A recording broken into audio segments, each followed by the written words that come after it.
Assalamualaikum warahmatullahi wabarakatuh. Di akhir zaman, Rasulullah telah memperingatkan kita tentang munculnya dai-dai dan ulama-ulama yang menyeru di depan gerbang jahanam. Siapakah mereka? Mengapa mereka bisa begitu berbahaya? Dan bagaimana kita bisa mengenali serta menghindari mereka? Mari kita bahas lebih dalam di video kali ini. Pada kesempatan kali ini, kita akan membahas sebuah topik yang sangat penting dan relevan dengan kondisi kita di akhir zaman. Rasulullah Shallallahu Alaihi Wasallam bersabda bahwa di akhir zaman akan banyak bermunculan dai, ustadz, yai, habib, dan buya yang menyeru di depan gerbang jahanam. Barang siapa yang mendengar dan mempercayai seruan mereka akan didorong masuk ke dalam neraka jahanam. Hadis ini memberikan kita gambaran yang jelas tentang bahaya yang akan dihadapi umat Islam di akhir zaman. Mereka yang seharusnya menjadi pembimbing dan panutan kebenaran justru menjadi penyebab tersesatnya umat. Mengikuti seruan mereka yang tidak berlandaskan Al-Quran dan Sunnah dapat membawa kita ke kehancuran. Oleh karena itu, kita harus waspada dan berpegang teguh pada ajaran Islam yang benar.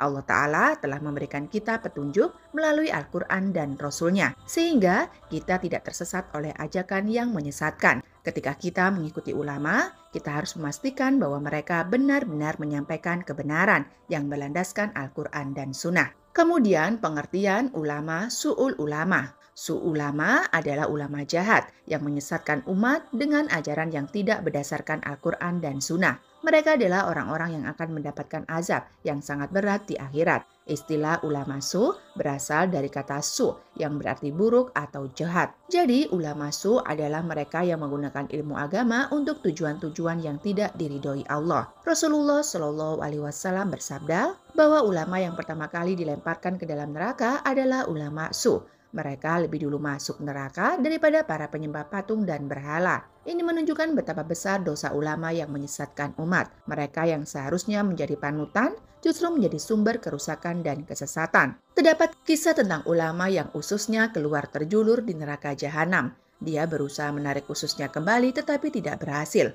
Orang-orang di sekitarnya bertanya, "Bukankah engkau ulama yang mengajarkan kebaikan kepada kami? Mengapa engkau berada di neraka?" Ulama itu menjawab, "Ya, aku mengajarkan kebaikan kepada kalian tetapi tidak melaksanakannya sendiri." Ini adalah peringatan bagi kita semua agar tidak hanya menyampaikan kebaikan tetapi juga mengamalkannya. Dalam kehidupan sehari-hari, kita sering melihat orang yang pandai berbicara tentang agama tetapi mereka tidak mengamalkan apa yang mereka sampaikan.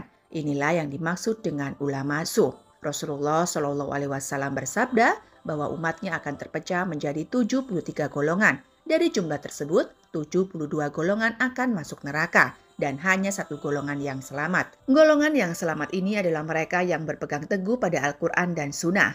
Hadis ini menunjukkan betapa pentingnya kita untuk berpegang pada kebenaran yang murni, tidak terpengaruh oleh berbagai aliran yang menyimpang. Golongan yang selamat adalah mereka yang mengikuti ajaran Rasulullah dan para sahabatnya. Mereka berpegang erat pada Al-Quran dan Sunnah, serta tidak menyimpang dari ajaran-ajaran yang telah ditetapkan oleh ulama yang lurus. Dalam konteks ini, kita harus selalu waspada terhadap ajaran-ajaran baru yang tidak memiliki dasar yang kuat dalam Al-Quran dan Sunnah. Rasulullah telah memberikan kita panduan yang jelas sehingga kita tidak mudah tersesat oleh berbagai ajaran yang menyesatkan. Ulama sesat adalah mereka yang tidak mengajarkan ilmunya berdasarkan Al-Quran dan hadis. Mereka juga seringkali mencari kedekatan dengan penguasa untuk mendapatkan keuntungan duniawi. Ulama seperti ini tidak layak untuk diikuti dan harus dihindari. Mereka lebih mementingkan keuntungan pribadi daripada menyampaikan kebenaran.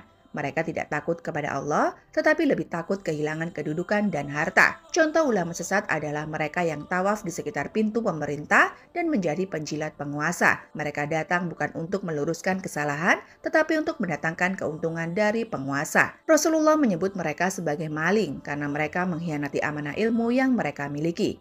Mereka tidak memiliki integritas dan keberanian untuk menegakkan kebenaran di hadapan sang penguasa. Ulama yang mendukung kesalahan penguasa dan mencari dalil untuk membenarkan kesalahan tersebut akan kehilangan agamanya. Mereka tidak akan mendapat berkah dan menjadi contoh buruk bagi umat. Dampak dari tindakan mereka sangat besar karena mereka memiliki pengaruh yang luas di masyarakat. Mereka menyesatkan banyak orang dengan ajaran yang mereka sampaikan. Rasulullah bersabda bahwa selalu ada sekelompok umatnya yang berpegang teguh pada kebenaran hingga hari kiamat. Mereka tidak bisa dikalahkan dikalahkan atau disesatkan oleh musuh-musuh mereka. Ulama yang lurus adalah mereka yang tidak takut untuk menyampaikan kebenaran, meskipun berhadapan dengan berbagai tekanan dan ancaman. Kelompok yang berperang di atas kebenaran akan selalu unggul hingga datangnya Nabi Isa alaihissalam. Mereka adalah orang-orang yang berada di Baitul Maqdis dan sekitarnya. Ini menunjukkan bahwa perjuangan untuk menegakkan kebenaran tidak akan pernah berakhir. Selalu ada orang-orang yang berjuang untuk mempertahankan agama Islam yang murni. Mereka tidak pernah putus asa meskipun menghadapi berbagai kesulitan dan tantangan.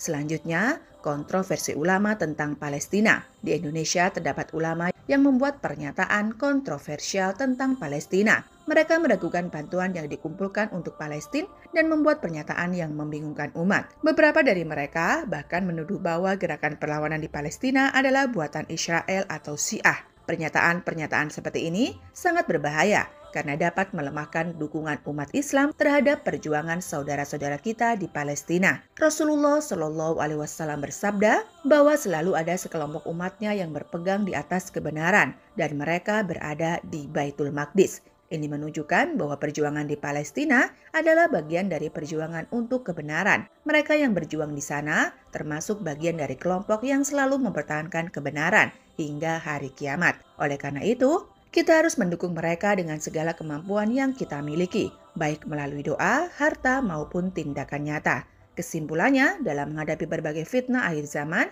kita harus berhati-hati dalam memilih ulama yang kita ikuti. Pastikan mereka adalah ulama yang berpegang teguh pada Al-Quran dan Sunnah. Jangan mudah terpengaruh pada ulama yang menyesatkan dan hanya mencari keuntungan duniawi. Sahabat beriman, terima kasih telah menonton video ini sampai akhir. Semoga Allah selalu memberikan kita petunjuk dan hidayahnya. Mari kita berdoa agar kita termasuk dalam golongan yang selamat dan dijauhkan dari fitnah akhir zaman. Amin ya Rabbal Alamin. Wabillahi taufiq wal hidayah. Wassalamualaikum warahmatullahi wabarakatuh.